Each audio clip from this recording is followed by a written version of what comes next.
welcome back as we begin the path to the Gold Center, the WIAA Basketball Bracket Reveal, getting ready for Division 3. And this one should be one of the more competitive brackets that we see. So let's move to the matchup reveals. We've got number 1 Prescott, and they will take on either the winner of number 8 Amory or number 9 Barron. Then we move to St. Croix Central and number 12 Spooner.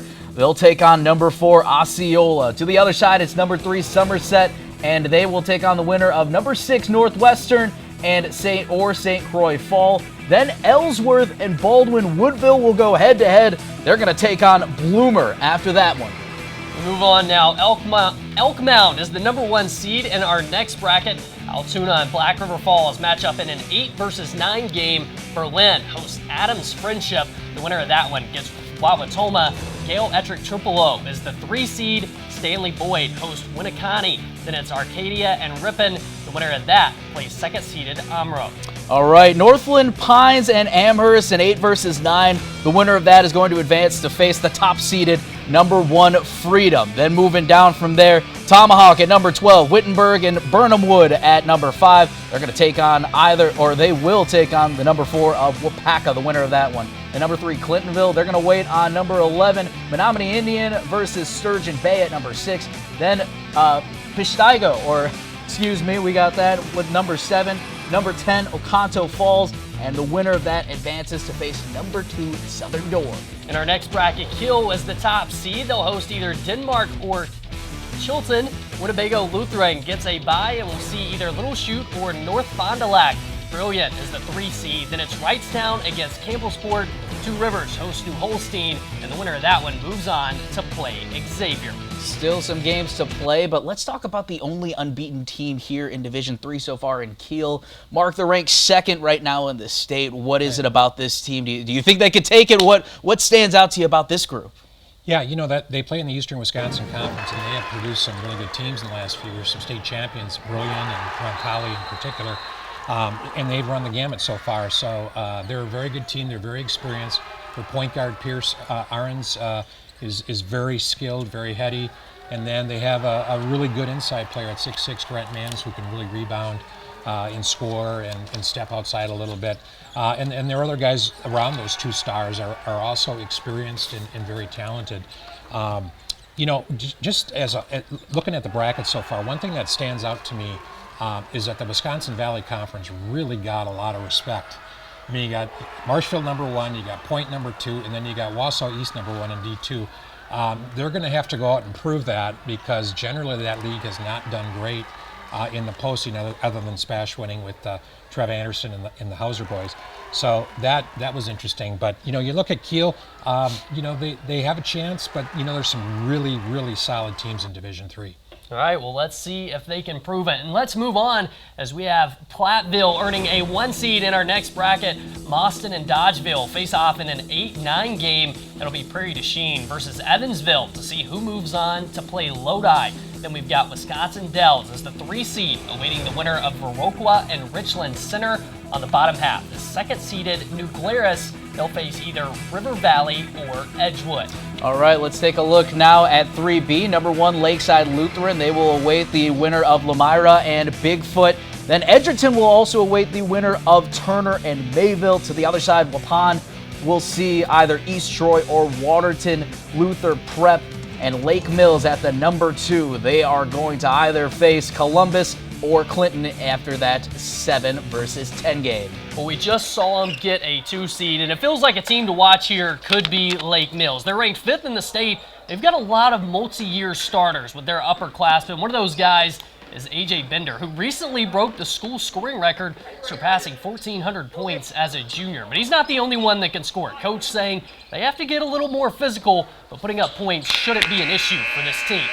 Their unselfishness and their passing is special. We shoot the ball really, really well, and we have a lot of guys that can score. But you never see guys getting greedy and taking bad shots. They all just kind of trust each other that, hey, if I make the right pass, then my teammate's going to do the same thing for me. And when you combine that with really good shooting and talented players, I think it makes a really good team. Well, just a couple miles down the road, Lakeside Lutheran sits behind Lake Mills at 8th in the state rankings. The Warriors only have 2 losses on the season, which may surprise some people after they lost virtually all the rebounders and scorers from last year. Lakeside Lutheran's unique identity is what makes this group stand out. To this point in time today, we're just kind of a mix of guys who each do something a little bit well, and together as a team, we've had a great year and just got off to a great start, won some games, built confidence, and here we sit. So it's been enjoyable watching them grow.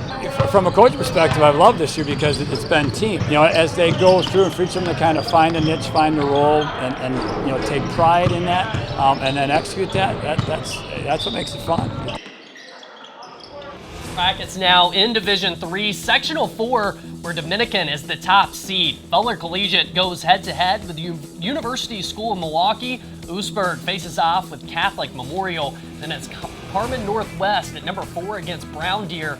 Brookfield Academy earns a bye as the 3 seed. They'll face either Kettle Moraine Lutheran or Kewaskum. Milwaukee School of Languages against Sheboygan Falls in the 7-10 matchup. The winner of that one will see 2-seeded Lake Country Lutheran. All right, let's move on now. Number 1, St. Thomas More. They'll take on either St. Francis or St. Anthony after that 8 versus 9. We're seeing St. Catherine's gets the number 4 seed. Mesmer or Milwaukee North will take them on. Then on the other side, Audubon Technology, the number 3 seed. They will face either Goldemir or Cristo Rey Jesuit at the 6 versus 11. Then in the 7-10, it's Shoreland Lutheran and Milwaukee Washington battling it out. The winner advances to face Milwaukee Academy of Science. Okay, well, that is the entire Division 3 bracket, Mark. A lot of people are talking about Division 3. Do you feel like this is one that could be a real toss-up?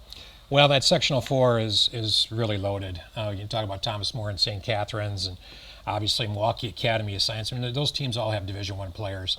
So whoever comes out of that Sectional 4, to me, would be the favorite to win the state championship.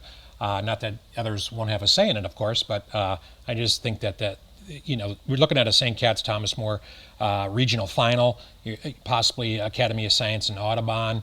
And then, Brookfield Academy, Lake Country Lutheran, they're both members of the Midwest Classic. They played recently and Lake Country won, but they're very familiar with each other.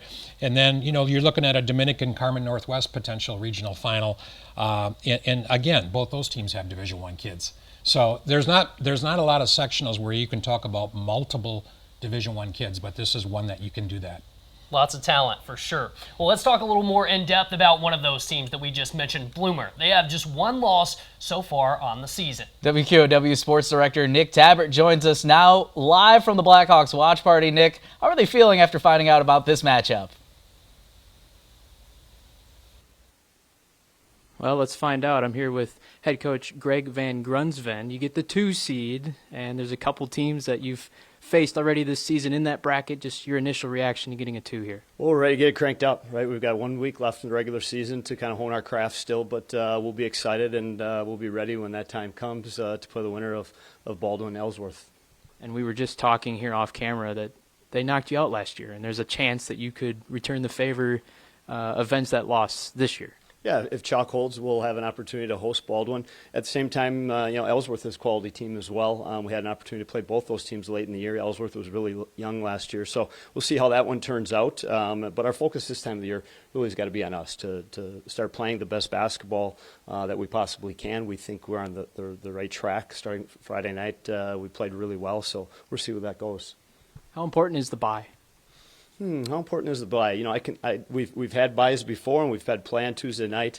The fact that we play Saturday kind of helps that there isn't too long of a break. So we play this coming week Tuesday, and then Saturday afternoon we play in the Clover Belt Championship game. So it gives us a couple extra days to continue to prepare and see how that Tuesday night game turns out. Thoughts on this sectional overall? I mean, Somerset's in there, and you faced them earlier this season. Obviously, Prescott's the one. Just your thoughts overall here. Well, first and foremost, parity, right? I think anytime you bring 3 conferences into play in the tournament, the middle border, our conference, the Western Clover Belt, and then the heart of the North, you try and kind of jockey yourself and see where you fit in here or there. We had an opportunity to play Somerset at UW Stout on a big floor, 10 feet longer. We had the lead with under a minute to go, and they end up making plays at the end. So it'll be interesting to see, how those first couple round games go and see where, some of these games lead us. Thanks for the time, Coach. Thanks for having us over to your house for the watch party. Bloomer's a number 2 seed. All right, interesting perspective there on the bye. Thanks so much, Nick. Well, this bracket reveal is just the beginning of a marathon that will be ran up until March. Coming up, we hear from a team that embodies that in D4 as we reveal their place in the bracket.